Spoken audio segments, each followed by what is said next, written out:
Good evening and welcome to the John F. Kennedy Jr. Forum at the Institute of Politics. My name is Angelina Lee and I'm a second year studying history of art and architecture at the college, and I am a member of the JFK Jr. Forum Committee.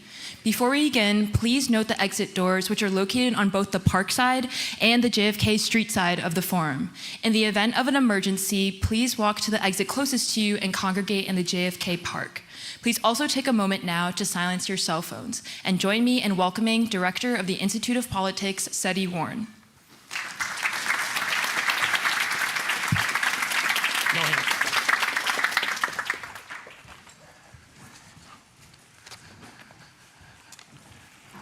Good evening, everyone. Thank you so much for joining us tonight in the JFK Jr. Forum. In a moment, our speakers will come to the stage, but first, I want to briefly go over general ground rules for the evening. Here at Harvard Kennedy School, our policies regarding protest and dissent are designed to foster open discussion and learning, as described on our website. Under those policies, a speaker is entitled to communicate their message to an audience. All members of the audience are entitled to hear and see the speaker. Participants can also ask questions during the Q&A period and can protest in ways that do not disrupt an event. Audience members should be advised that anyone who disrupts this event is violating Harvard's Statement on Rights and Responsibilities. If you continue this disruption, you may be subject to disciplinary actions if you are members of the Harvard community, and you may be subject to arrest whether you are members of the Harvard community or not. Please also be advised that tonight's event is being live streamed and recorded for the Institute of Politics YouTube, and a recording of the event will be posted there for posterity. Thank you, and now to kick off our program, please join me in welcoming Harvard College student and member of the JFK Jr. Forum Committee, Kyle Davis.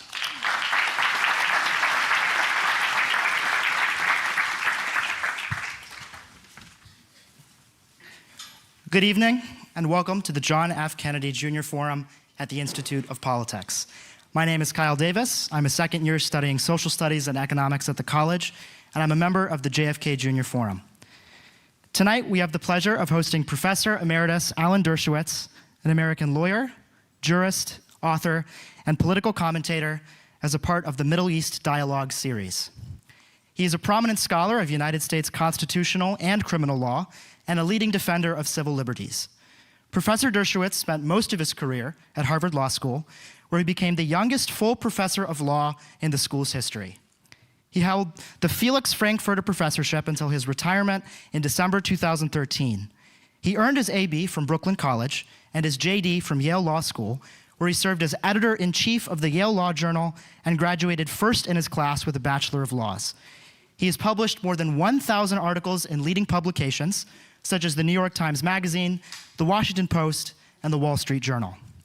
Professor Dershowitz is also the author of 58 books, both fiction and nonfiction, including 6 national bestsellers, among them the New York Times #1 bestseller, Chutzpah. His most recently published book is The Preventative State, The Challenge of Preventing Serious Harms While Preserving Essential Liberties, and other notable titles include The Trials of Zion, The Case for Israel, and The Case for Peace. Tonight's conversation will be moderated by Professor Tarek Masoud, the Ford Foundation Professor of Democracy and Governance at the Harvard Kennedy School. He is the co-editor of the Journal of Democracy of the National Endowment for Democracy and serves as the faculty chair of the Kennedy School's Middle East Initiative and the Initiative on Democracy in Hard Places. We'd like to thank the Middle East Initiative for co-sponsoring this event. Now please join me in welcoming Professor Dershowitz and Professor Masoud to the stage.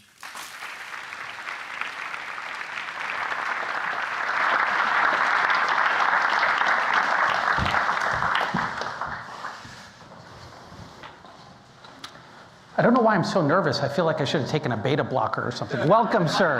Have a seat. Okay. Thank you. So, Professor Dershowitz, forgive me for starting on a personal note, but I know that you lost your son last month. And so it's really an extraordinary privilege for us that you would take some of the time to spend with us. I know this is a very difficult time for your family and you are in mourning, and may your son's memory be a blessing. Well, thank you. My son Elon was very much part of my life. He was the producer of my podcast. He went with me to Israel, to many other parts of the world. We worked together, and I will miss him every day, and I thank you for your kind words. All right, so you and I are both descendants of the man you described as the world's first Jewish lawyer, the biblical prophet Abraham. I will note that as the father of both the Arabs and the Jews, you don't get to claim him solely. So what we're going to do here is we're going to be fairly, I think, disputatious, but we're going to do it in the spirit of learning. We're going to have what in your tradition they call machloket l'shem shamayim, an argument for the sake of heaven.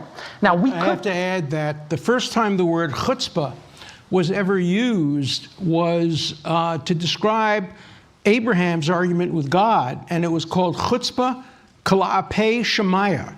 That is, chutzpah, a willingness to be confrontational in the name of God. Yes. So there is a tradition in both of our traditions of argumentation, of discourse and dialogue, and hopefully of resolving differences in civil ways. Yes, I will predict there will be no resolution of differences tonight, but we will learn something.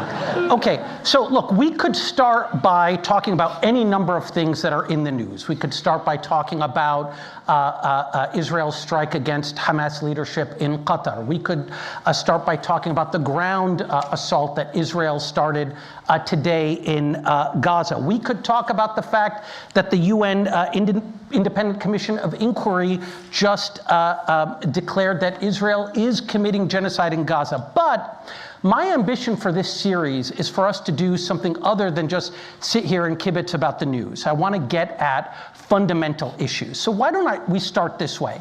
Why don't you tell me, you've written 58 books, I think 20 of them are on this topic. Right.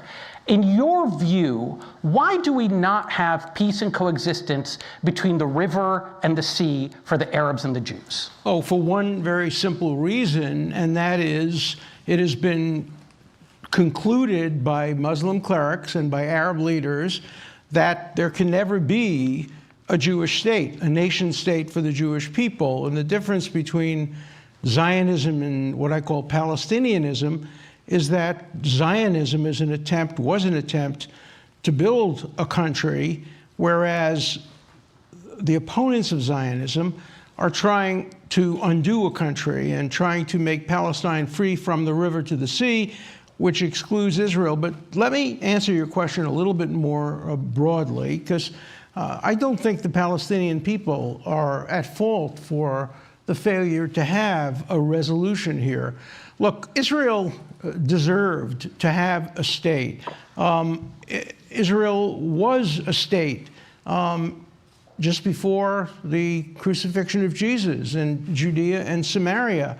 And there have been Jews living in what is now Eretz Yisrael, the land of Israel, since biblical times. There's never been a day when Israel has been Judenrein. There have been times when there have been... That's a German word for free of Jews. Free of Jews. There have been times when the number of Jews have been small, but if you even go back to the 1820 census, the first census that based on religion, found out that there was a majority of Jews in Jerusalem. Second, by the way, were Christians, and third were Muslims. In 1947, when the UN partitioned the British Mandate and allocated for a Jewish state areas only that had a Jewish majority. Remember, the area that was supposed to be a Jewish state was a sliver on the coast with the Negev, which nobody really wanted. Earlier on, when the first resolution was proposed by the Peel Commission, the Negev was allocated to an Arab state, but in 47, 48. So under that resolution, there would have been two states, one with a Jewish majority. There was a Jewish majority in Tel Aviv, half and half in Haifa, and a Jewish, if not majority, plurality in Jerusalem. And that area to be allocated to a Jewish state had a Jewish majority, and the area allocated for an Arab state, the word Palestinian was never mentioned in these dialogues, had an Arab majority. And the head of the Arab group in what is now called Palestine, Hajj al-Husseini, said, no, we don't want a state. We want there not to be a Jewish state. And then so in 1948, Israel declared statehood. And there was no Nakba, there were no emigration, there was no dispersal of Arab people.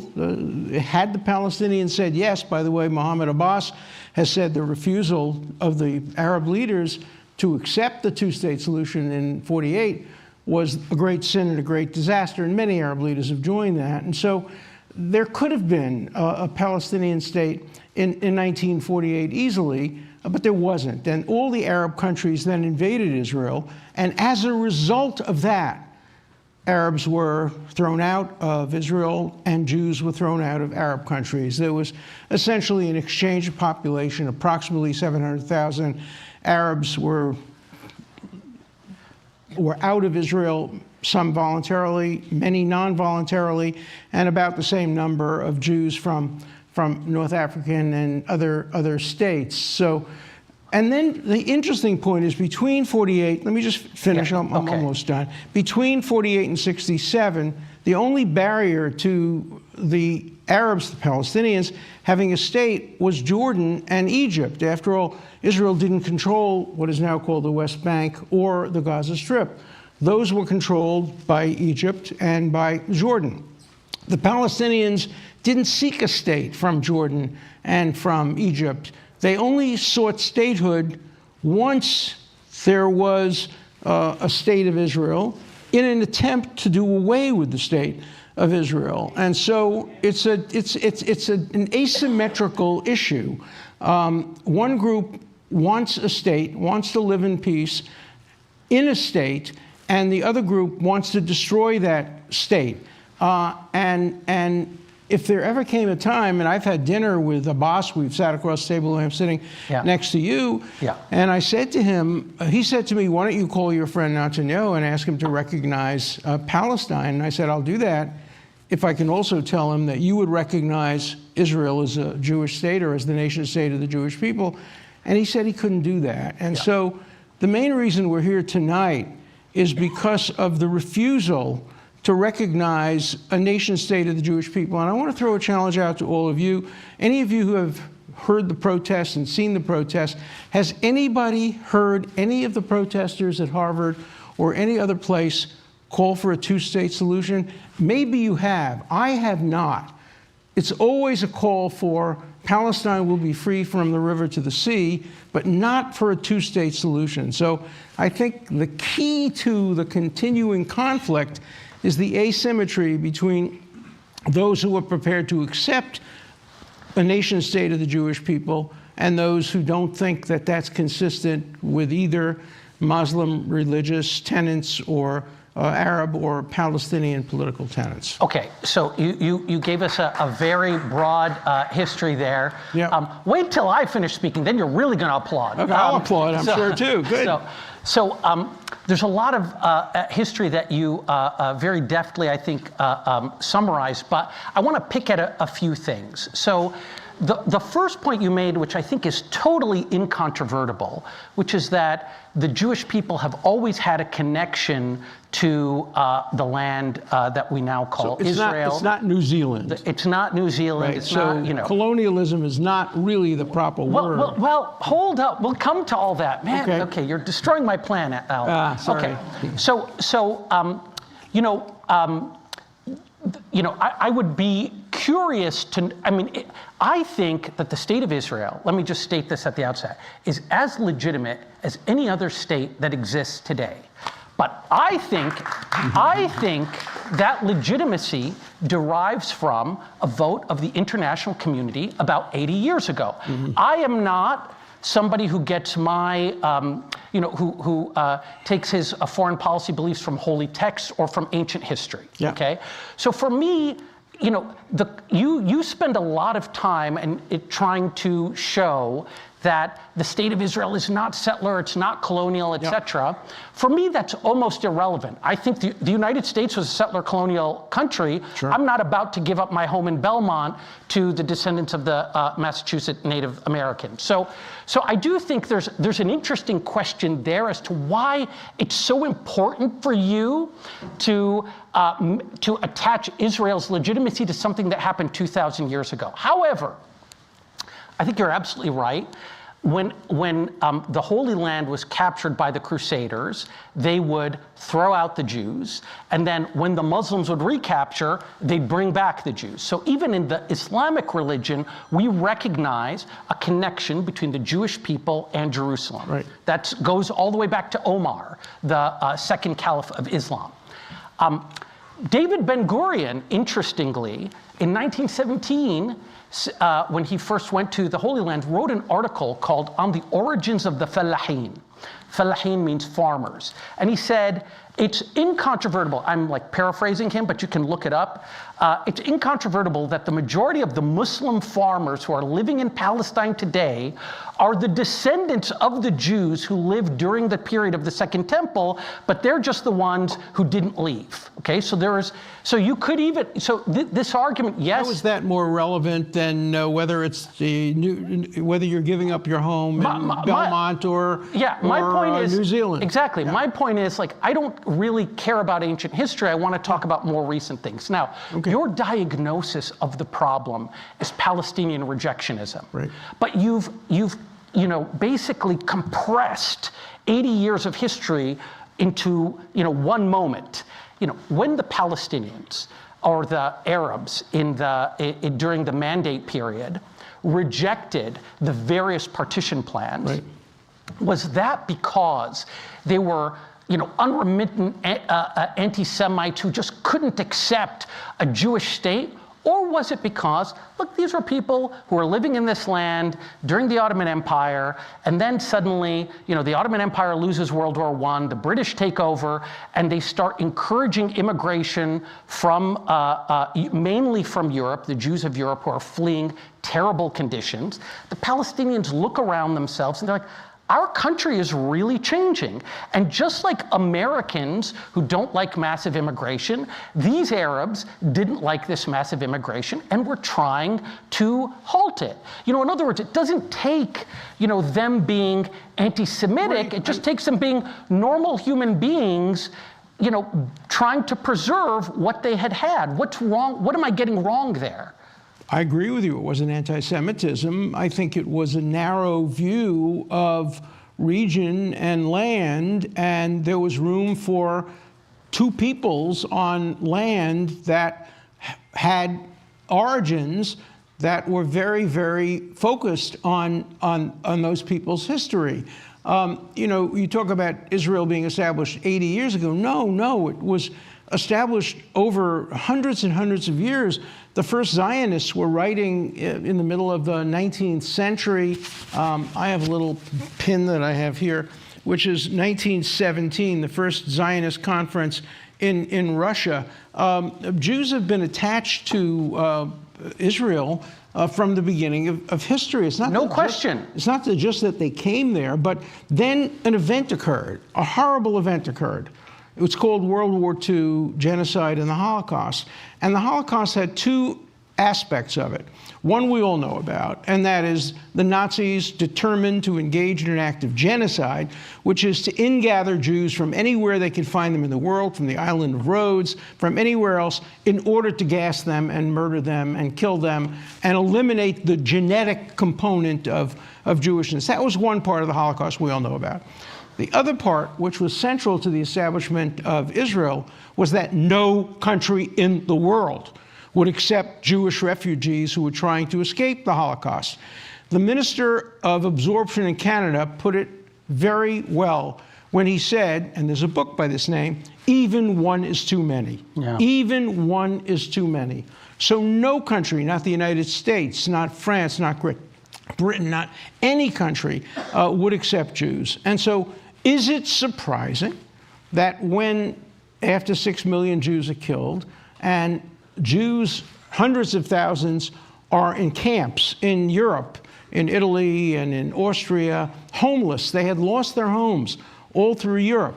By the way, not without some fault by Arab leaders. Haj al-Husseini, the Arab leader of the Palestinians, spent the war years with Hitler in Berlin planning the genocide of the rest of the Jewish world, and tried very hard to build gas chambers actually in Israel. So in any event, you have a situation where the world recognizes that here's a people, an ancient people, that need a homeland, and they have a majority in areas that have never been a state before. There's never been a state in what is today Israel or Palestine.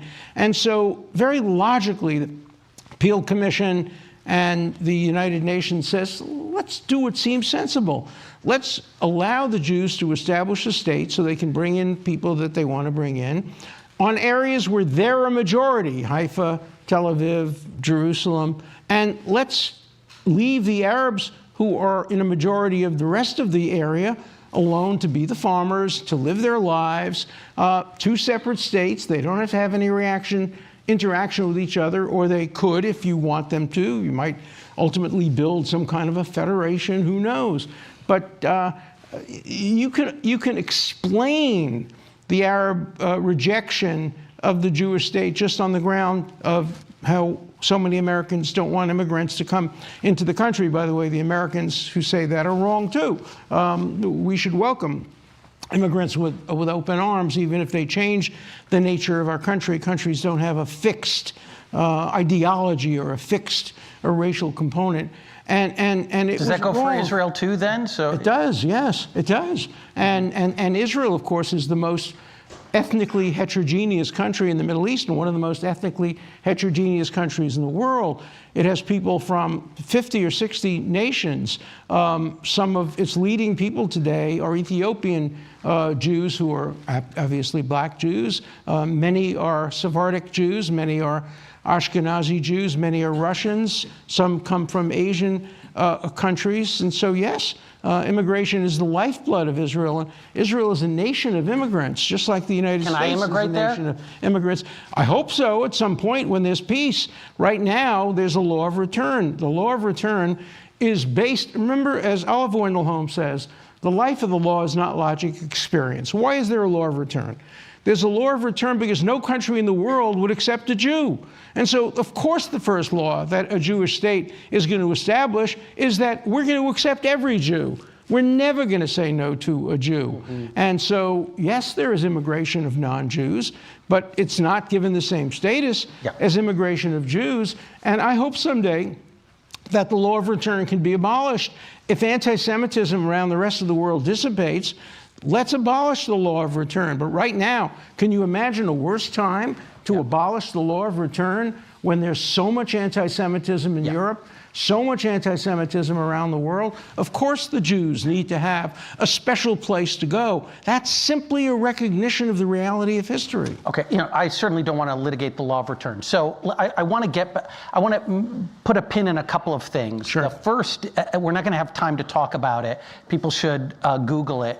You mentioned Haj Amin al-Husseini, who had been appointed basically by the British to be the... By a Jew. Yes. By a Jew named Samuels. Yes. Jews can be really, really stupid. To be the head of the... This was one who was. Yes, sorry. To be the head of the Arab community in Palestine. Right. And you're right that he spent the war in Germany. Where I would disagree with you is that transfers an iota of responsibility for the Holocaust to the Palestinians. Wrong, because every home in Palestine had pictures of the Grand Mufti when he was spending the time in Germany. I don't think that's true. Well, we can argue about that, but the Grand Mufti is still a very popular leader today not because, among Palestinians. I think not because of his activities during World War II. I think that's by saying Hitler was not popular because he wanted to kill the Jews. Hitler. He was popular because he created employment. Alan, I'm not absolving Hitler. What do you say to somebody? Yes, you are. No. You're kind of. And Benjamin Netanyahu said the same thing, that Adolf Hitler had no thought of eliminating the Jewish people until he met this Palestinian. Don't identify that with me. Hitler wanted to kill the Jews. I've read Mein Kampf. I know all the history, and then This man joined him. He had no real impact. Okay, but he had no real impact. Agreed. But he clearly showed the mindset of himself, of the leadership, the man who was the leader of the Palestinian movement at the time, joining with Hitler. But that's not the important point. The important point is that there was a problem. And the world, the international community, solved the problem in a reasonable manner, requiring both sides to compromise. Do you know the debate that occurred over the Peel Commission report and the UN division within the Israelis, within the Jewish community? Most of them were opposed to it. Yes. They said, we don't want this little sliver of land, but we'll take it. Yeah. But the Palestinians would not compromise. Ellen, you wrote a great book called The Case for Israel in 2003, where you lay out in a very organized way your arguments or your rejoinder to many of the arguments against Israeli positions. So I just want to try to bring us back closer to the present.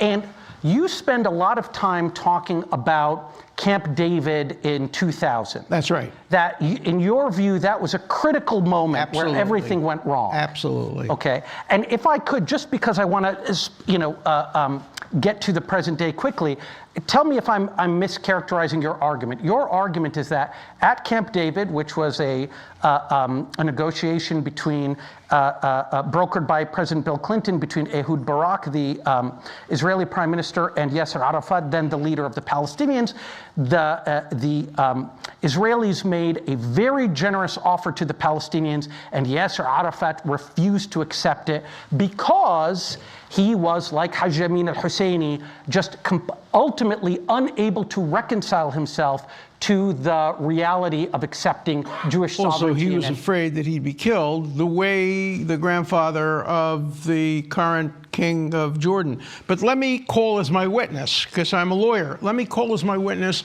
the eyewitness, a man named William Jefferson Clinton, who I remember listening to him speak right here. Let me read to you what he said about the Camp David Accord.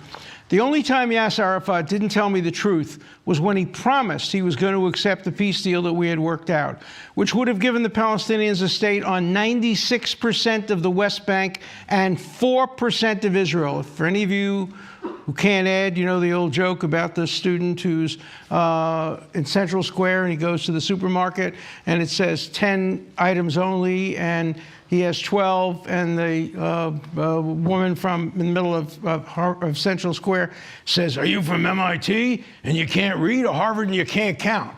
But you can count, and so you can count. And 96 plus 4% is 100%. Plus, I'm just going to continue to read. And they got to choose where the 4% of Israel was. So they would have the effect of the same land in all the West Bank. They would have a capital in East Jerusalem. All this was offered, including a capital in East Jerusalem and 2 of the 4 quadrants of the old city of Jerusalem, confirmed by the Israeli Prime Minister Ehud Barak and his cabinet. And they said no. I think part of it is that Hamas did not care about a homeland for the Palestinians. They wanted to kill Israelis and make Israel uninhabitable. And then a little later he says, when you walk away from a deal, this is Clinton, when you walk away from a deal like that, you can't come back in 20 years and say you want it now. So yes, that's my position, that in 2000, there was an offer on the table that could have resolved this issue. I was involved in helping give advice on that. And I was rooting very hard for people to accept it. I went to Israel. I lobbied people. And ultimately, Arafat thought he would be killed if he accepted it by radical Palestinians, and thought he would be giving up the rights of the Palestinian people by having a 2-state solution. That's what it would have been, a 2-state solution. Yeah. So yes, 2000 was a critical turning point in my mind and in the mind of many other people, but we can't go back, tragically. Yeah, so you know, Alan, it's interesting because, so you quote President Clinton, but there are other accounts of what happened. Not eyewitness Camp accounts. David. Eyewitness accounts. Tell me who they are. Shlomo Ben-Ami, the Israeli foreign minister, okay? Gilead Sher, in addition to all the Palestinian eyewitness accounts. Let me offer you an alternative history, and then you tell me what I'm getting wrong. Okay. The first argument is that, so Professor Dershowitz is presenting this as a moment, okay? Yep. Camp David, summer of 2000, Palestinians are given the best possible deal that Ehud Barak can offer, and they walk away from it. And by the way, I have no brief for Yasser Arafat. If you take my class, you'll hear worse things about Yasser Arafat than you'll hear from Professor Dershowitz. But in this particular instance, first of all, the Palestinians didn't want to go to Camp David. There was a negotiation that was happening behind the scenes. I believe it was in Stockholm. They were getting somewhere. The Americans, I think because Clinton wanted to cement his legacy, instead tried to corral them into this negotiation. The Palestinians didn't want to show up. Clinton, according to Arafat, Clinton says to Arafat, just come, do your best. I promise I won't blame you if it fails. The Palestinians show up. Do they agree to the deal? No. But is there a piece of paper offered to the Palestinians?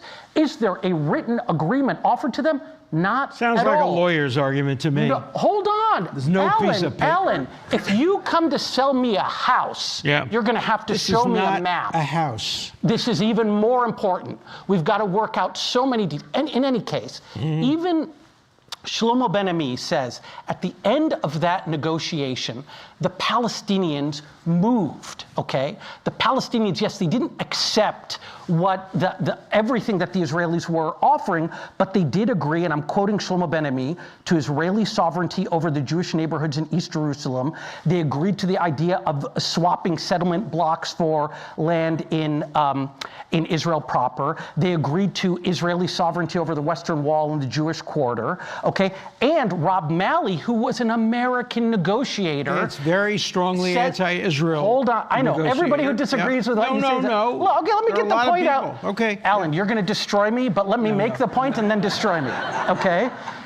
Rob Malley says the Palestinians also agreed to a solution to the refugee issue that would not threaten the Jewish majority. Now, here's the thing: the story doesn't end there. Okay, of course not. You make it sound like it ends there. No, it ends. Okay. This is what happened. Ehud Barak, Ehud Olmert made an even better offer. No, forget about that. Let's still. So it doesn't end Let's there. stick on. No, yeah, but you can't say it doesn't end there and then hold ignore on. Ehud. No, I'm still 7 talking years about later. the Clinton. Okay. I'm still talking about Camp David. Right. Okay. In your book, you do this neat thing where you talk about Camp David / Taba negotiations. If it was one thing, no, you're compressing 7 months of history. So Camp David doesn't work out. The Palestinians feel that the deal is not one that they can accept. It's not enough for them. Okay. That's in July. Between August and September, the Israelis and the Palestinians continue to meet, okay? Yeah. They have all of these meetings in the King David Hotel where they really get into the nitty-gritty of how are we going to separate, okay? In September, this is in the New York Times. There's an article by Deborah Sontag in the summer of 2001 where she basically interviews everybody. In September of 2000, right before the Second Intifada starts, Ehud Barak hosts Yasser Arafat for dinner at his house. Right. And during that dinner, he calls Bill Clinton and he says, I'm going to make a great deal with Yasser Arafat. I'm going to be an even better partner for peace with Yasser Arafat than Yitzhak Rabin was. This is after Camp David. They then come together at Taba. I'm skipping a step. There are also Israeli and Palestinian negotiators who continue to talk in America at an Air Force base in Maryland, I think. And that's where the Clinton parameters come out. That's the first time that anybody puts anything down on paper. And where President Clinton lays out the broad parameters of a peace deal between the Israelis and the Palestinians that both Professor Dershowitz and I would agree are very good. And so the Palestinians and the Israelis come together again to negotiate on the basis of the Clinton parameters at Taba in Egypt, right. Okay? And they make even more progress there.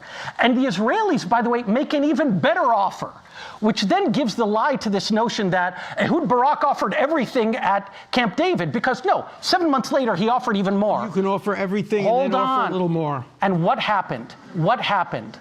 The negotiations were stopped by the Israeli side for two reasons. First of all, remember, Clinton by this point is out of office and Barak is facing elections, okay? And according to Shlomo Ben-Ami, he says that there was there was very little appetite in Israel. The pressure of Israeli public opinion against the talks could not be resisted. And so Barak leaves the talks. They make progress. They issue a communique saying, we made enormous progress. Barak loses the election. Ariel Sharon gets elected. And does Ariel Sharon come back to the negotiating table and say, okay, let's finish up the few issues that are remaining? No. But Ehud Olmert does, and he comes back 8 years later, or 7.5 years later, and makes an even better offer, which is not accepted by the Palestinians. Okay. Look, Ehud, no, sorry. Professor. Yeah. Ehud Olmert, you're absolutely right. He makes Mahmoud Abbas. So by this point in time, Yasser Arafat is long gone. The president of the Palestinians is Mahmoud Abbas, maybe even less competent than Yasser Arafat. Yep. And Ehud Olmert has already announced that he is resigning. He's got very limited time left in office, a matter of weeks. He meets with Mahmoud Abbas and sketches a map on a napkin or a piece of paper. I may be getting the details slightly wrong. Maybe it was on a nice piece of paper. And he says, come on, Mahmoud, accept this deal. It's going to be great. Mahmoud is like, look, this is a serious deal. I like it. And then they get in the car and they're like, this is not serious. The guy is a lame duck. Alan, let's imagine that Mahmoud Abbas had said to Ehud Olmert, who was facing corruption charges and going to go to prison, let's say he had said, great, I'll take this generous offer. You think Ehud Olmert could have gotten that through Israeli fractious public opinion? Of course you're going to say absolutely, but I was there, and I was giving advice to people in the Israeli government. I met with Abbas, and I know that Abbas has said to me personally, and I think he said it publicly, that Arafat made a dreadful mistake by not accepting 2,000, and that there could have been a deal. Do you think today, look at the polls, in both countries, by the way, but particularly among the Palestinian people, about whether they would accept a two-state solution, and the polls are overwhelmingly negative. Much more, by the way, on the West Bank than in the Gaza. Gaza now has suffered so much that they're prepared, according to polling, to accept more than the people on the West Bank are prepared. The point is, there were offers. There were offers in 2000. There were offers under Rabin. There were offers, and the Rabin was assassinated, last time I checked, not by the Palestinians. I understand that. And let me tell you what Arafat has said to so many people, told it to Bill Clinton as well. If I accept a peace deal, I will be joining Rabin, and I will be assassinated. So don't ask me to accept a peace deal unless you want me dead. Fair enough, Professor. Okay. Professor. Yeah. Then, you know, as we say in the Arabic language, Rabbina iftakaru, God remembered him, and he went to the life beyond, and history continued. Okay, there was another moment where there was an opportunity for a two-state solution, and that is during the prime ministership of Salam Fayyad. Okay, Salam Fayyad becomes prime minister in 2007. In 2009, I've met with him, and we discussed it. Yeah. Okay. Yeah. So Salam Fayyad becomes the prime minister. Yeah. He issues a plan for getting the Palestinians to statehood. He says, we are going to focus on building the institutions of a Palestinian state. Let me He was potentially a great leader. I agree with you. Absolutely. And you know what Salam Fayyad says? What? Salam Fayyad says, I failed because the Israelis would not meet me halfway. He said, so this is a guy, hold on. Who was the prime minister at the time that he said would not meet him halfway? You know, so this was, he ends up resigning in 2013, but he's prime minister from 2007 to 2013. Yeah, so there was an opportunity when Olmert was there for them to meet him halfway, and the opportunity, look, here's we what can happened. relitigate the history over and over and over again. You're a lawyer, that's what we're doing. I understand, but there's not going to be a jury verdict here on that issue. I think we ought to talk about how to move forward and how to achieve some kind of a modicum of peace, which allows both sides, the Palestinian people I'm going to take that as a concession of my point. No, it's Saddam not a Fayyad. concession. The Palestinian people, I've met many of them. I've spent time in all parts of the Palestinian Authority.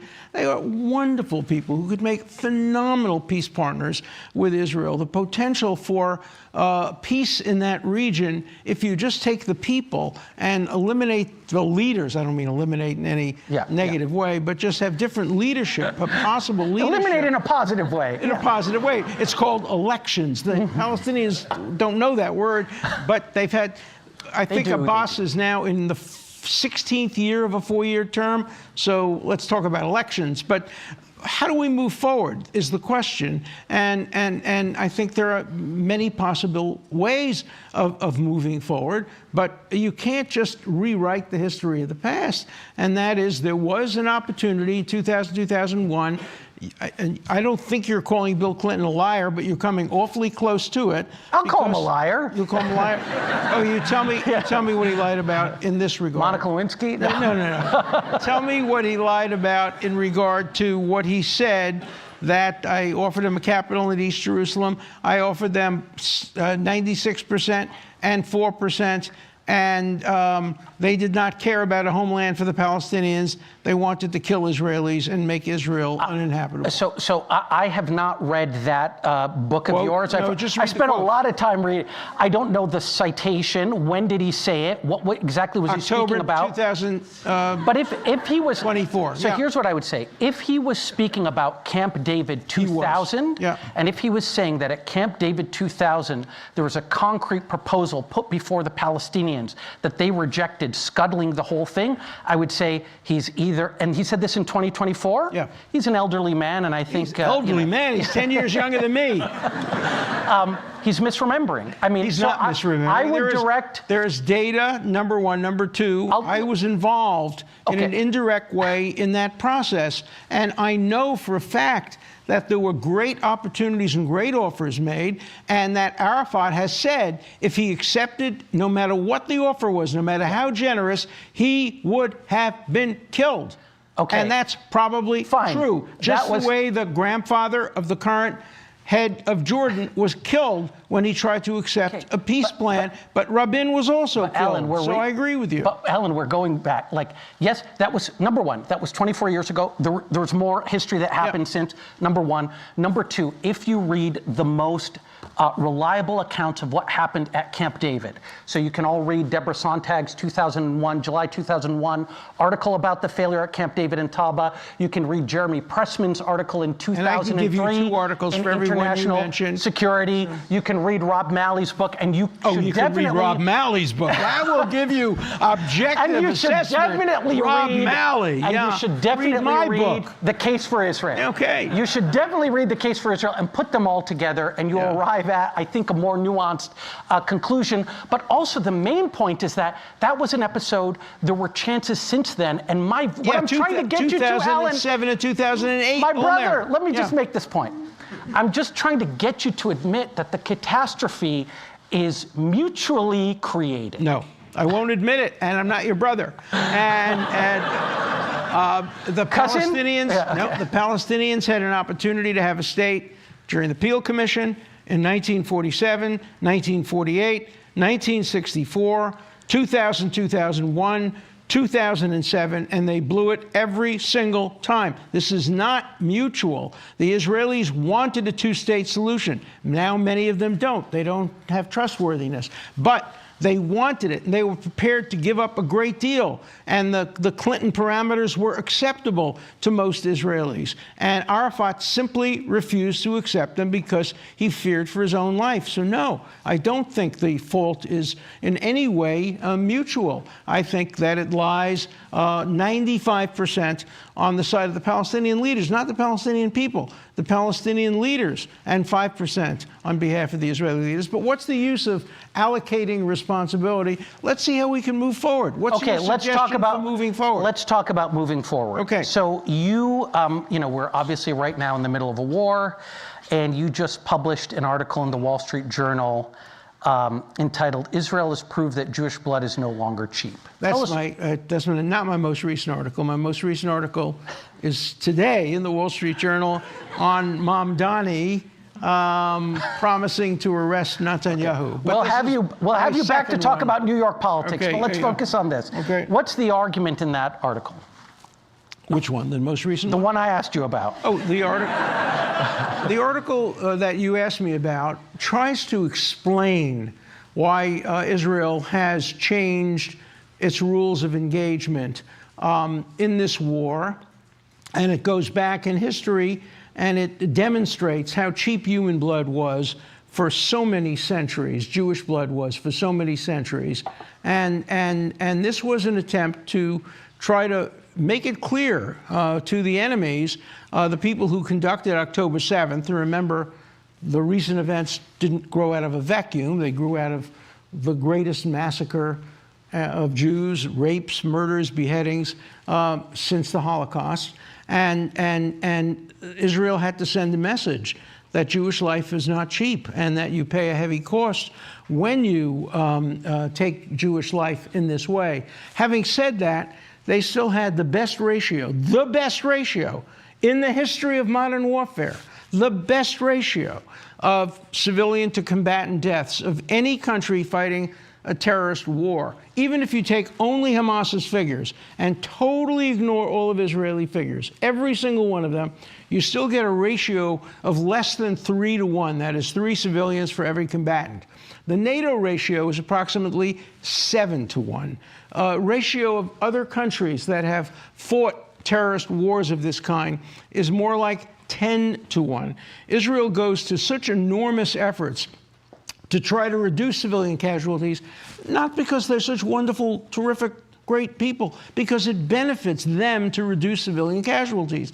Every time a civilian dies, it hurts their cause tremendously, and it helps the Palestinian cause tremendously. So Israel has every incentive to minimize the number of civilian casualties. And have they done an effective job? They could do a better job. Of course they can. You can second guess almost any military action. And what they've done is they said they were going to get every terrorist. Yep. They're going to get everyone who participated in the October 7th massacres. And have they overdone it? Reasonable people could argue that they have. Israel's a democracy. As you know, every single Saturday night, there are demonstrations against Israel and against the Israeli leadership. Israel is a vibrant democracy, and it will change when there are elections, and you're going to see it make, obviously, overreactions to events like October 7th. Who would not have an overreaction to October 7th? You think the United States didn't have an overreaction to Pearl Harbor? You think the United States didn't have overreactions to other kinds of events that occurred? Of course you do in history, and that's what a democracy is all about. So you can't, what I argued in my op-ed, is you can't understand Israel's actions today out of the context of history. That Jewish life has been so cheap. During the Holocaust, for example, we know how many Jews were killed and how few Germans actually paid the price for it. Germany was rebuilt by the Marshall Plan almost immediately. Japan was rebuilt by the comparable to the Marshall Plan. And the perpetrators of the Holocaust, some of the hands-on people, were persecuted, prosecuted, but others were not. And I think for many Israelis, October 7th marked a very important day. And they said, look, we're not going to allow Jewish life to be cheap. We're going to have to respond, and we're going to respond forcefully. We're going to not target civilians. And I challenge you or anybody else to find me one instance where the Israeli army deliberately targeted a civilian with no military function and no military goal and wasn't punished for it. Why wouldn't they be punished for it? What does Israel benefit when it kills a civilian, when it kills a child, when it kills a woman? It only loses when that happens. Sometimes it's necessary. When you have 25 terrorists hiding in the basement of a hospital or hiding in the basement of a school, using civilians as human shields, then the Israeli army has two choices. Let them continue to stay there and operate and kill Israelis, or make a cost-benefit calculus. And the law has created an algorithm for evaluating that legally. It's called the rule of proportionality. That is, every country has an obligation, every military, to look at the military value of the target analyze how many potential civilians could be killed or hurt by the attack on the target, and then come to a conclusion that the military value of the attack is warranted by the number of collateral civilian injuries or deaths. That's the law of war, and that's the law that every country operates under. Some do it with more sensitivity to civilian life, some do it with less sensitivity. But that's the law. It doesn't say you can't ever kill a civilian. If it said that, then every country would just use civilians as human shields and preclude themselves from being ever defeated militarily. Professor. Yeah. So, first of all, I think, it bears repeating that October 7th was a great crime, not just against the Jewish people, a crime against humanity. Agreed. Okay. Yeah. And absolutely, the state of Israel was justified in attacking Hamas as a result of what happened on October 7th. What we are talking about is whether things have gone too far. Reasonably, I agree with you. Reasonable people could disagree. Alan, I'm going to give you the chance to chop my head off, but let me just put the claim. I was just acceding to your point, making your point. Hold on, let me make my point. Sure. But you did say, why would Israel want to kill civilians? That's right. So this summer, Israeli Channel 12 broadcast a rationale offered by the former head of Israeli military intelligence for why you might want to kill civilians after something as horrific as October 7th. He says, he said, the fact that there are already 50,000 dead in Gaza is necessary and required for future generations. Okay, he's speaking here to Hamas. Okay, you humiliated, you slaughtered, you murdered, it's all true. The price for everything that happened on 7th of October, for every one person killed on 7th of October, 50 Palestinians have to die. Never mind if they're children. I'm not speaking out of revenge, I'm talking about a message for future generations. That's how it is. They need a Nakba from time to time to feel the price. That's dead wrong. I absolutely condemn that kind of thinking at all. It's never, ever appropriate to target a civilian for death. Now, let me tell you, there's a lot of precedent for doing it. Winston Churchill, we know from his memoirs, wanted to destroy Dresden and wanted to kill civilians because, and then he wrote about it after the war, because he said that only by killing civilians will we turn the German population against the Nazi Party. And so they firebombed Dresden, they firebombed Hamburg, they made massive attacks on Berlin. Obviously, the United States firebombed Tokyo, killing many hundreds of thousands of innocent civilians. And that's been done. Israel doesn't do that, and it's never done that. It always, however, tries to get the perpetrators. Now, if the perpetrators are hiding in hospitals and schools, and if it is part of the Hamas policy, and you don't have to believe me on this, I can give you 10 sources, and you won't disagree with this, from Hamas leaders saying our civilians are shaheeds, our civilians are martyrs. They should die in order to make it harder for Israel to attack our soldiers. Let me give you one other fact that hardly ever gets reported. Hamas refuses to allow any civilians into its tunnels. Its tunnels are bomb-proof. Its tunnels protect civilians. Protect the military. It could protect civilians. It protects the military. But it has restricted the tunnels and said only Hamas members go into the tunnels. The rest of you civilians, you have to stay above ground and absorb the bombs that Israel is going to send in order to kill Hamas members. So that's part of Hamas's policy.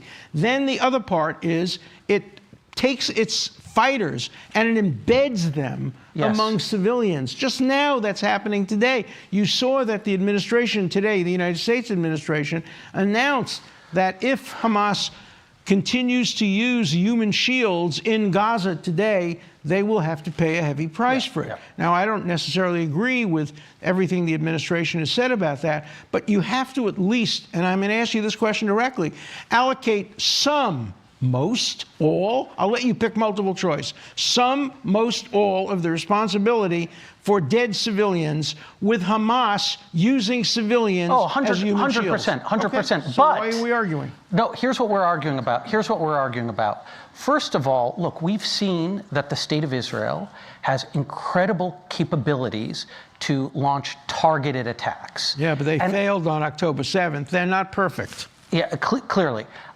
But they could have targeted Hamas leadership in a much more precise way. They tried in Qatar just 2 days ago, and they failed. Yeah. Well, I would have liked some more trying of that kind, as opposed to I agree with you. the absolute carnage that we have now. I agree with you.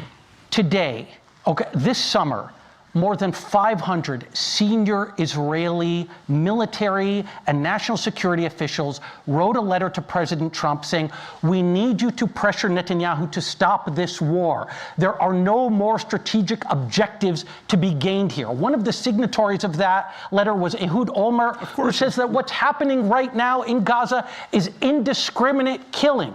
What are those people getting wrong that Alan Dershowitz knows and they don't? Well, Ehud Olmert is a very close friend of mine. I visit with him whenever I go to Israel. He visits with me when he comes to America.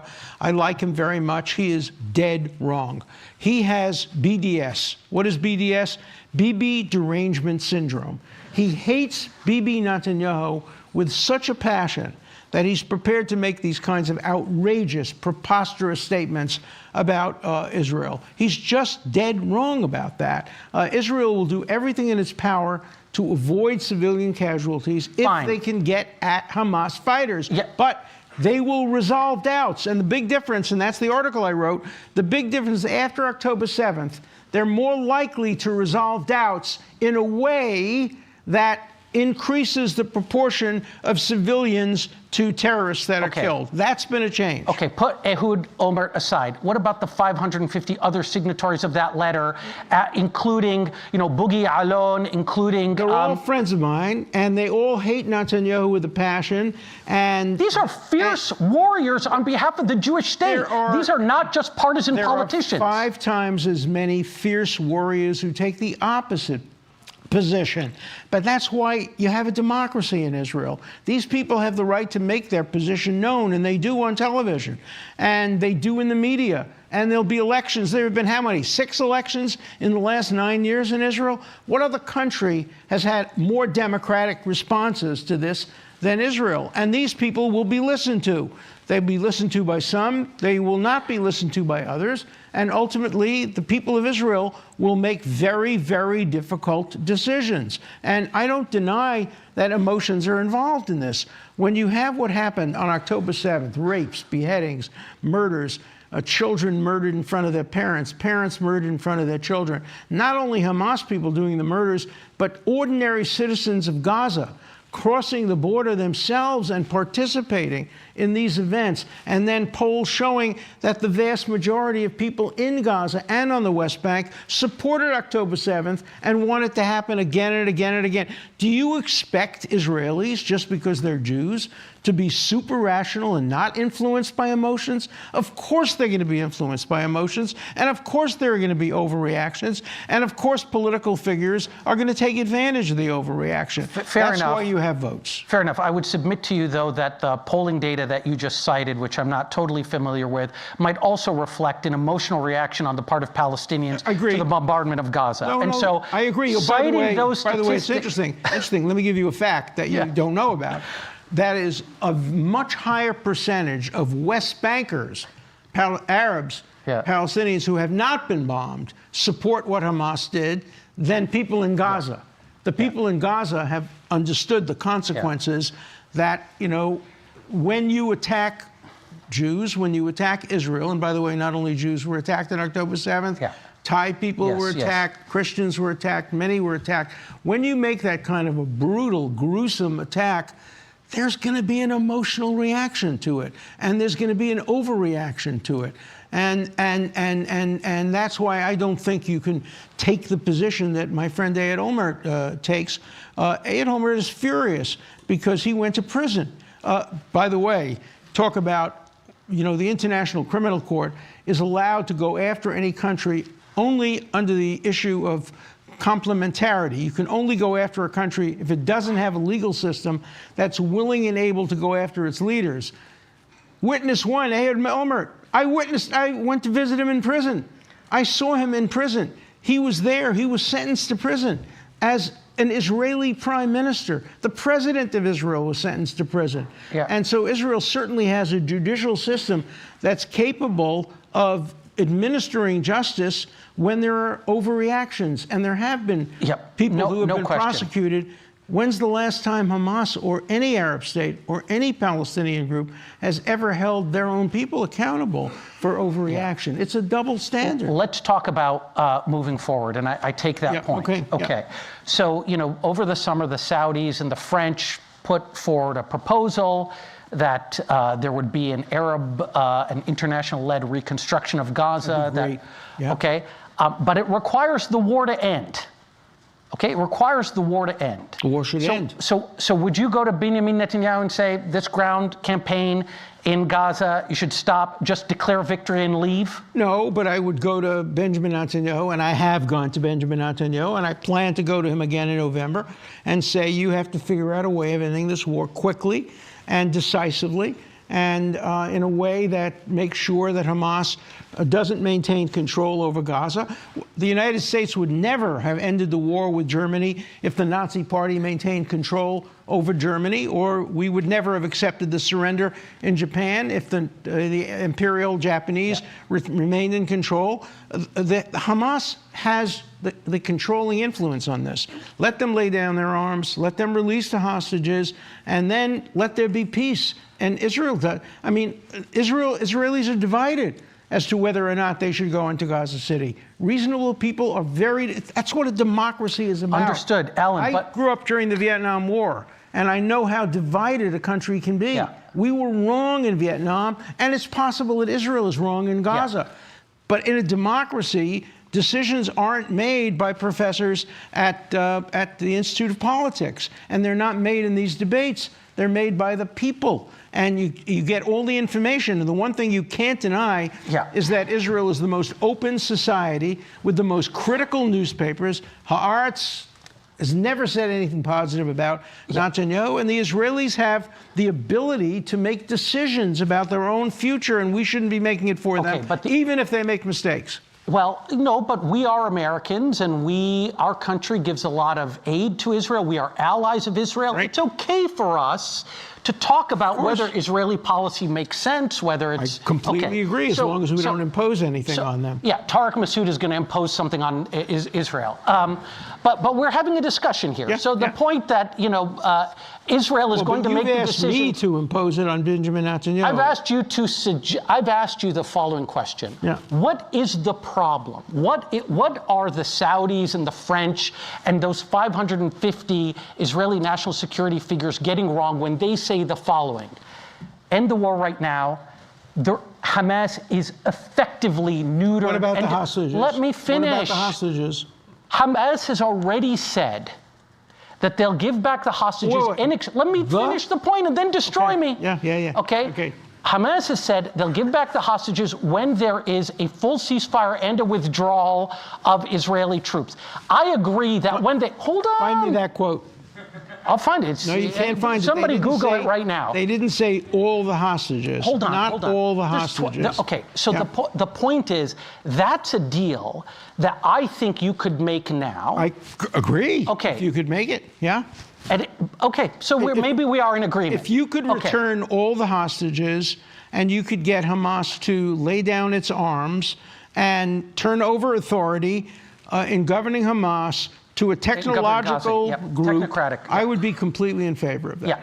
And that's what the Saudis and the French offered, and that's what Benjamin Netanyahu has so far rejected. No, he hasn't rejected it. He hasn't accepted it. We didn't need it's up in the air. He's a lawyer. It's being debated. Look, the same thing, by the way, is true of Abbas. He says he didn't reject Olmert's offer. He didn't accept Olmert's offer. So this is not novel. Professor. That's what government officials do. They sometimes neither accept nor reject, but want to hear something more. I have so many other questions to ask you. I got so many other answers. I know. But I am obligated to open the floor to our audience. Yeah, so we have 1, 2, 3, 4 microphones, and I encourage you all to line up at the microphones.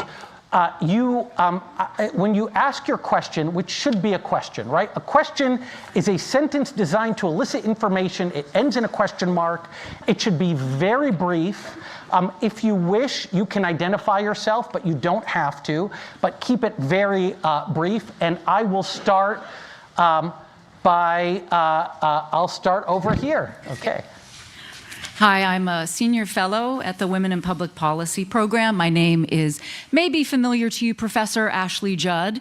Yes. We can talk about being a survivor of Harvey Weinstein's serial sexual predation in another conversation. Professor Masoud, glad to claim you as brother, and whether or not I want to, I claim you as brother too, serving the God of Abraham and Sarah and Jacob and Rachel.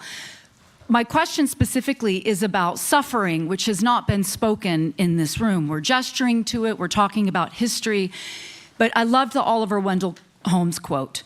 The logic of the lived experience of law is not logic, it is experience. The current experience of suffering, and in particular the gendered nature of it, what is your personal accountability to suffering?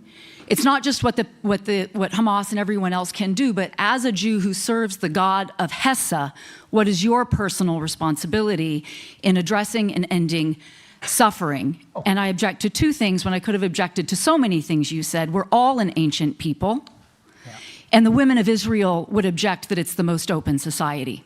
I look forward to your remarks. Thank you. Thank you for that question. Okay, first for the last question. No reasonable person, regardless of their gender, could deny that Israel is the most open society in the Middle East, and I would submit the most open society in the world today.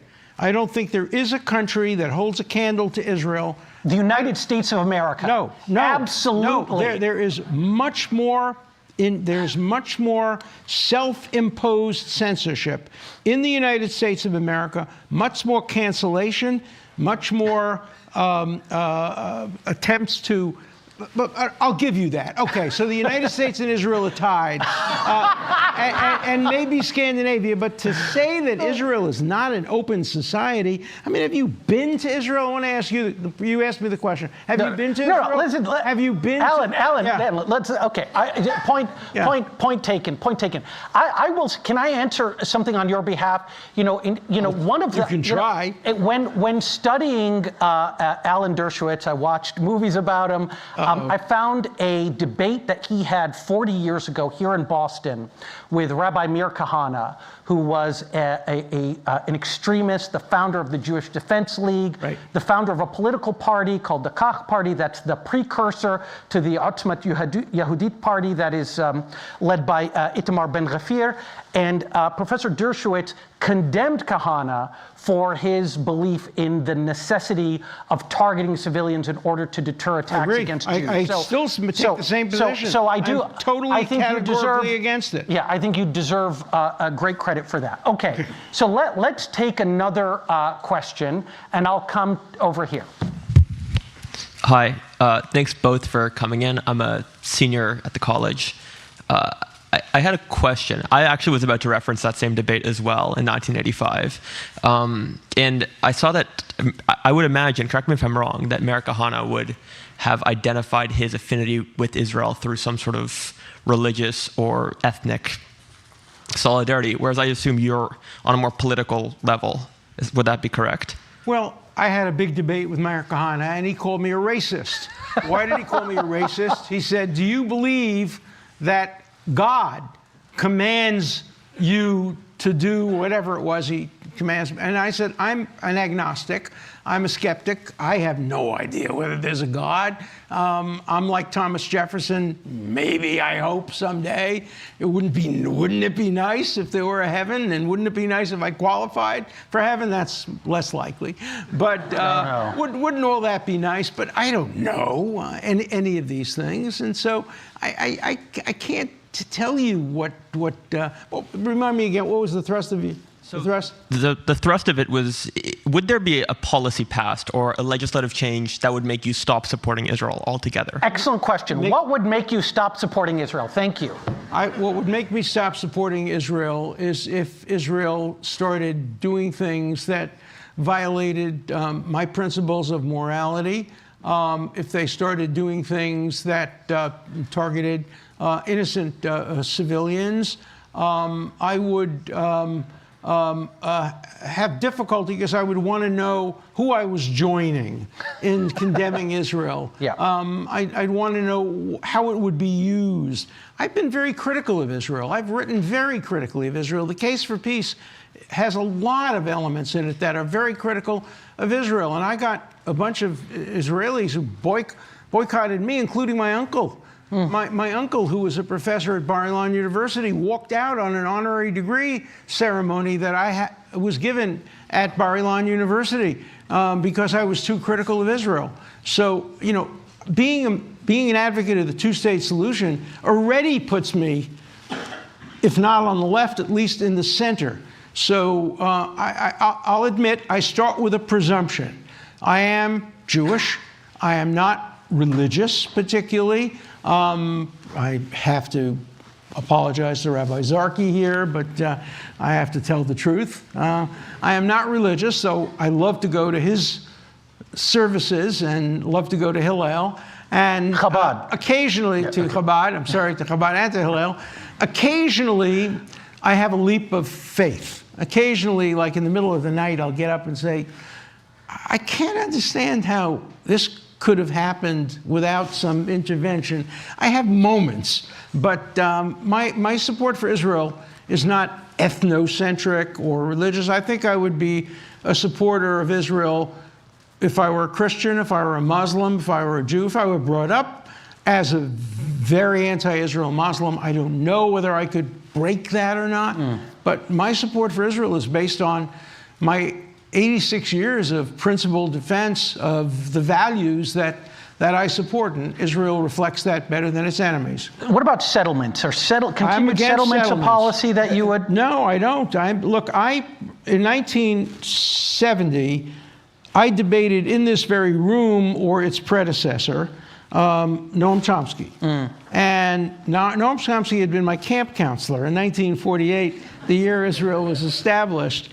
And at that point, I stated my strong opposition to settlements, and it continues. I was a big supporter of what was called the Alon Plan. Yep. Alon wanted to simply annex very small parts of the West Bank, mostly unpopulated, in order to secure Israel's security. But was against. So I've been against the settlements right from the beginning. I continue to oppose the settlements.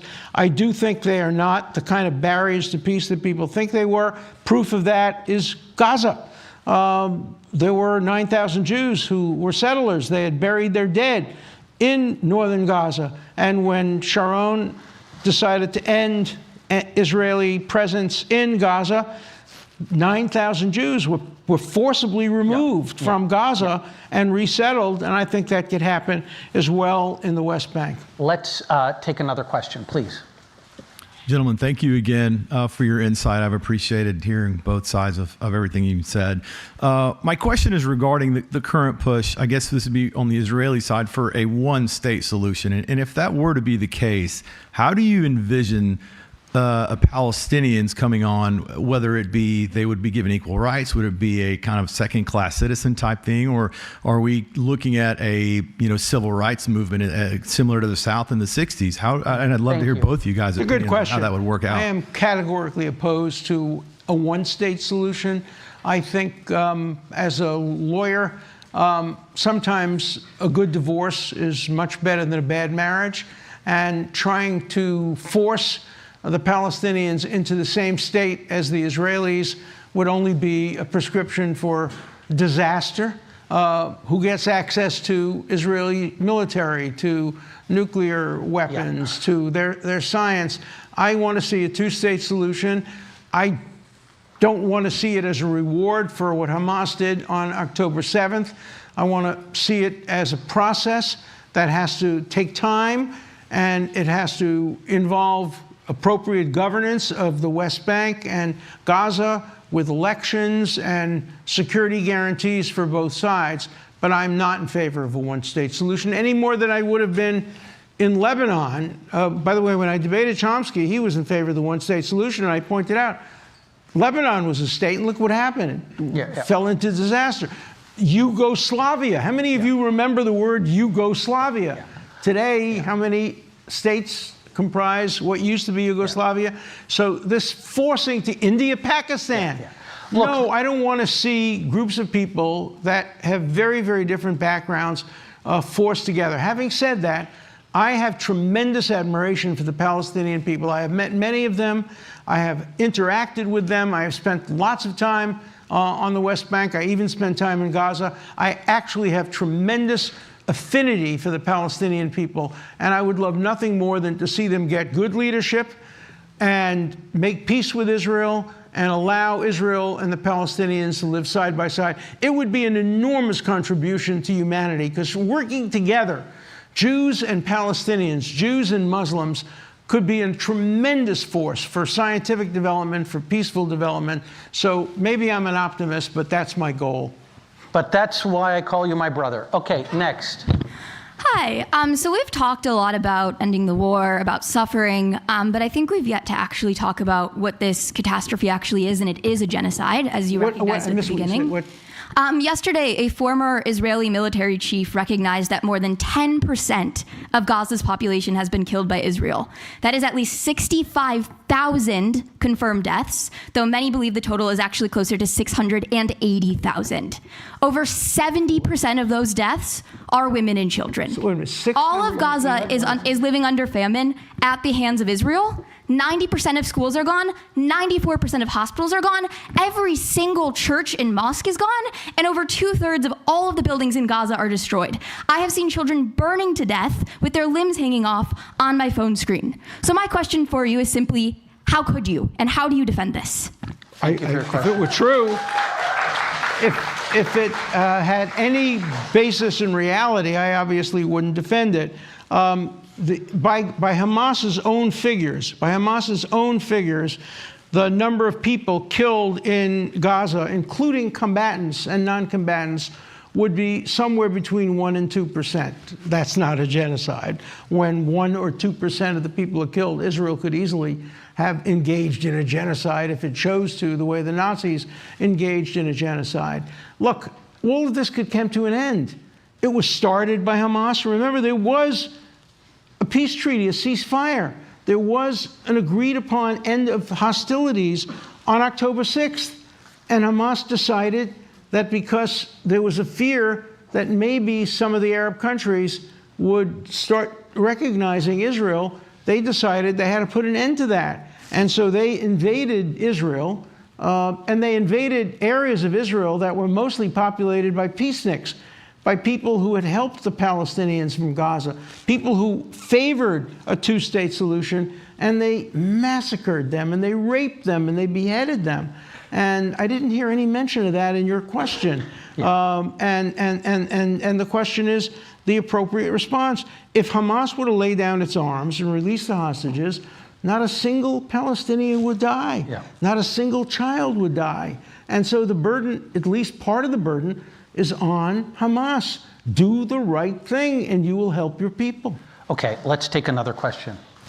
Over here, please. Yeah, hello. My name is Ophir. I'm from Israel. I'm a PhD student here in the economics department. You talked about the cost of life, like the cheapness of life, of Jewish lives. And a lot of people talk about the ratio between, like you mentioned, between the number of civilian versus combatant deaths. I'm thinking about events such as when the GHF was running most of the... What? I missed what you said. The Gaza Humanitarian Fund. When the Gaza Humanitarian Fund was running most of the, or all of the aid, there were like multiple reports that every single day dozens of civilians who lined up to receive aid were killed by Israeli soldiers. And in many of those cases, the IDF did not deny this, but they said that this was something that was necessary for the forces on the ground, the IDF soldiers, to to keep themselves safe from sort of approaching crowds. And it's not that the soldiers believed that they were combatants, but rather it was a measure of crowd control. So kind of thinking about this and remembering that all the children, the thousands of children who died in Gaza are not responsible for what Hamas, the terrible things that Hamas did. What would you say, and what do you think that the Israeli public would say if we could choose between the way that the war has been fought so far, as opposed to a war where instead of 50,000 civilians, only 10,000 civilians died, but then instead of 1,000 soldiers dying, maybe 2,000 or 5,000 Israeli soldiers would have died? How do you compare the cost of the life of the Israeli soldier to that of the life of the Gazan child? Okay, so I used to teach a course at Harvard College called Where Does Your Morality Come From? It was freshman seminar, and that would have been a perfect question. How do you evaluate in a democracy the life of your soldiers versus the life of enemy civilians? That question was asked by many Americans right after the bombing of Hiroshima and Nagasaki, because the American estimate, the military estimate, was that if they hadn't dropped the bombs on Hiroshima and Nagasaki, if instead the American army had invaded the Japanese islands, 100,000 American soldiers would have died. And instead, 200,000 Japanese, mostly civilians, died. And, you know, this is a great moral issue. We have sitting in the front row here one of the great moralists of literally the 21st and 20th century, Steve Pinker. I'd love to hear him analyze the comparative morality. Get up here, These Steve. are hard questions. These are the kinds of questions that we love to present to students and faculty members. Steve and I used to teach a course together called Taboo. We had 1,000 students asking questions like that. And it's impossible. My only point is, when you have hard questions like that, just understand the complexity and understand the nuance and understand that in life and in war and in the fog of war, there are no simple solutions. So it's a great question to which there is no perfect answer. Yeah, I mean, I don't think he was trying to introduce a philosophical debate. I mean, I think I know what his answer to it is. My trouble with the analogy with Japan is that, you know, it's almost this cartoon vision of Gaza that, you know, that was a state, and the leadership of Gaza, Hamas, represented its people. It was the expression of the will of the Gazan people, and it attacked a neighboring state. When in fact, we know Hamas is a religious mafia that has basically been keeping the people of Gaza hostage since 2007. Who would win an election in Gaza today? I'll tell you something. Right before October 7th, in the summer of 2023, there were protests against Hamas who would win the in election, Gaza. though? No, I don't think it would be Hamas. There were protests against Hamas in Gaza that summer. Of course, there's always going to be protests. And you know what? Those protests would have been bigger, and they would have come earlier if Benjamin Netanyahu hadn't been funding Hamas with bags of cash from Qatar. I'll take a question here. Go ahead. Hassan, hey. So first of all, thank you for coming. And next week is the Jewish New Year, so Shana Tova to you and your family. I want to ask regarding facts. The conversation was very fact-based. Lots of years, and they rejected this, rejected that. At the end of the day, we like to think that facts don't care about our feelings, but really we live in an age where feelings don't care about our facts. And you can see by social media that there's lots of trends, and public opinion is actually influenced not necessarily by what someone can consider to be the truth. In an age of misinformation, how do we combat that? It's very hard. And look, I'm 87 years old. I can't go to the Middle East and have a kinetic impact on what's going on. All I can do is write my books and write my articles and write my op-eds. And what I'm trying to do is just persuade students, particularly in universities around the country, and particularly at Harvard, this is a complex issue. This is not an issue for demonstrations and sit-ins and disruptions of classes. This is a complicated issue that's ripe for discussion. That's why I'm so pleased that the Institute of Politics and that you conducted this and conducted it in such a rational and fair manner. I want to give a round of applause to you for having done it. my only goal is for people to understand the complexity of the issue and then take whatever position you want. But this is not an issue that warrants the kind of violence, the kind of irrational responses on both sides, on all sides. It's very emotional. We understand it. The Jewish people have been through horrible, horrible experiences. My own family, many people here, their own family, and the Palestinian people have been through horrible, horrible experiences. And, my goal, I don't know how many years the good Lord has left to give me, but if I could accomplish in my limited years some degree of rapprochement, that's why I take every opportunity to meet with people like Abbas, to meet with people like Fayyad, who used to be the prime minister, because I want to bring about a rapprochement. And that will mean compromise. And that will mean neither side gets what they want.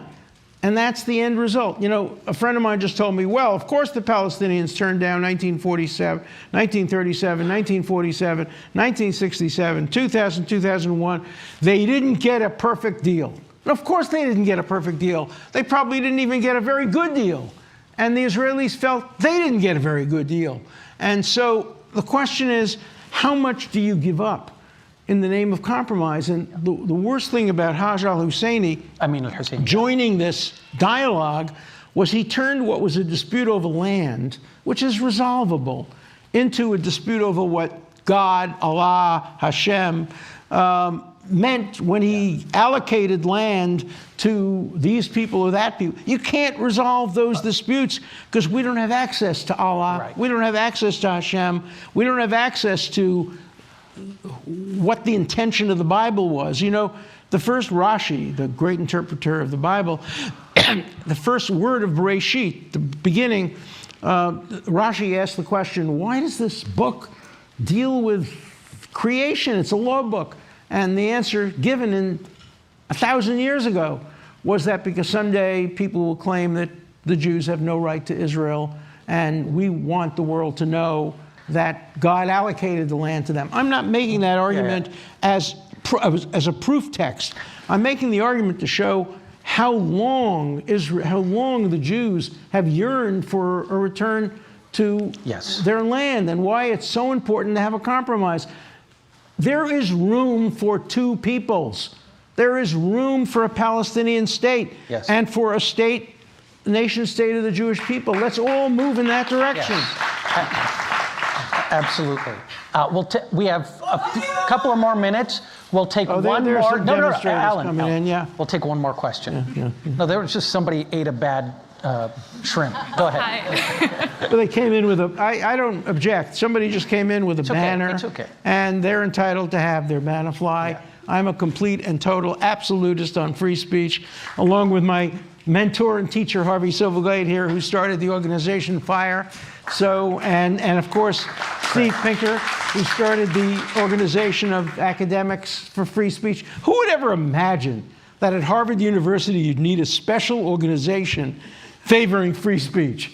But apparently you do. But don't you feel that? Don't you feel though that this event and the respectful engagement you've had from the students, many of whom are in disagreement with you, kind of gives the lie to this caricature of Harvard as a place where you can't have open discourse? Even those protesters that you pointed to, they just held a banner and they left. They're entitled. I agree with you. If don't you think people are treating Harvard unfairly? No, I think that.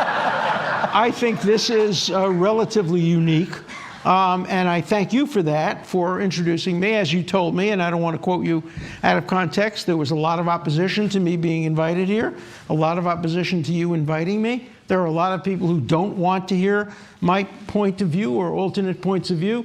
So if you could invite me back in 2 years and show me that tonight typifies Harvard, I will agree with you, but I'm going to stick to my position.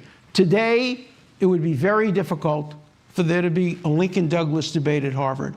Half the students and half the faculty would say we don't want to hear Lincoln, and half the students and half the faculty would say we don't want to hear Douglas.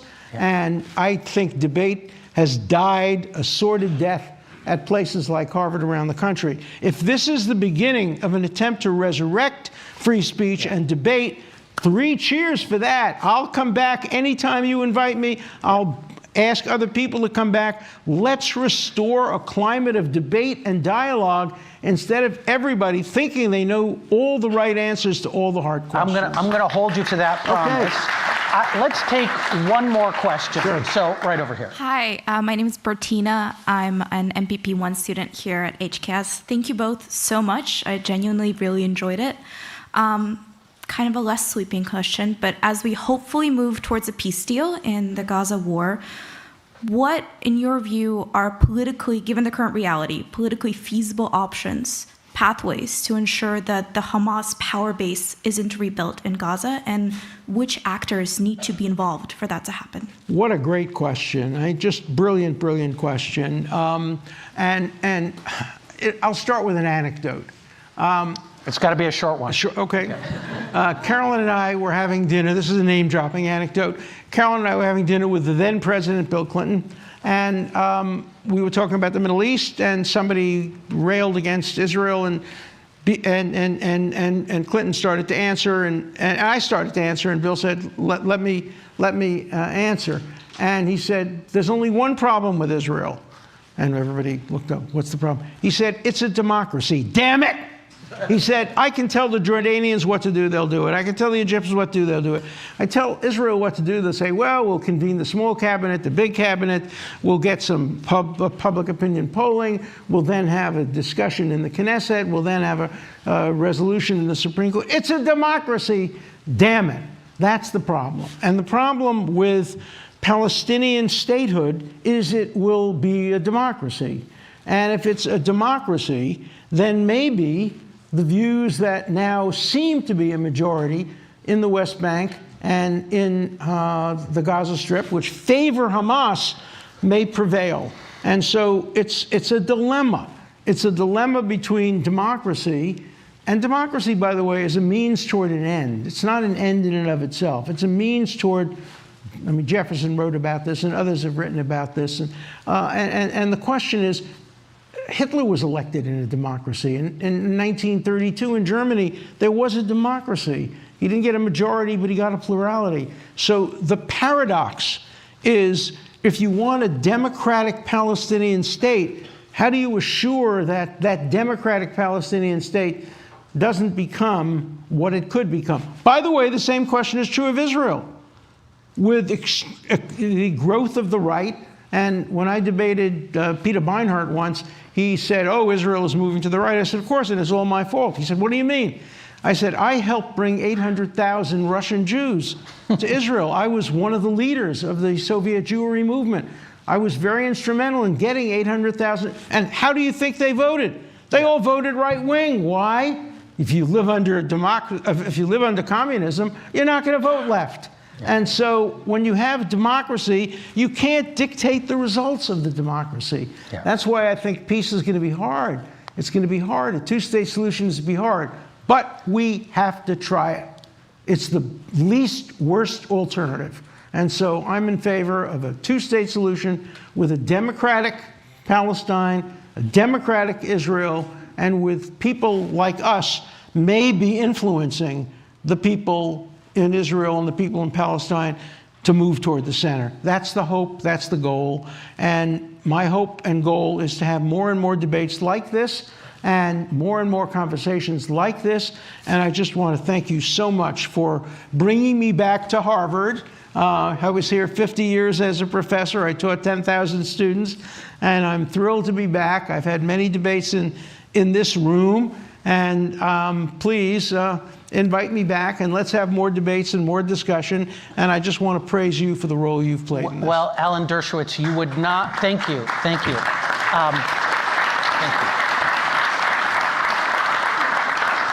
So Alan has taught at Harvard for about as long as I've been alive. And though, Professor Dershowitz, you would not accept me as your brother, I hope you'll accept me as one of your students. Everybody, please join me in thanking Alan Dershowitz. Thank you. Thank you. Thank you. Thank you. Thank you all very much. Thank you. Thank you.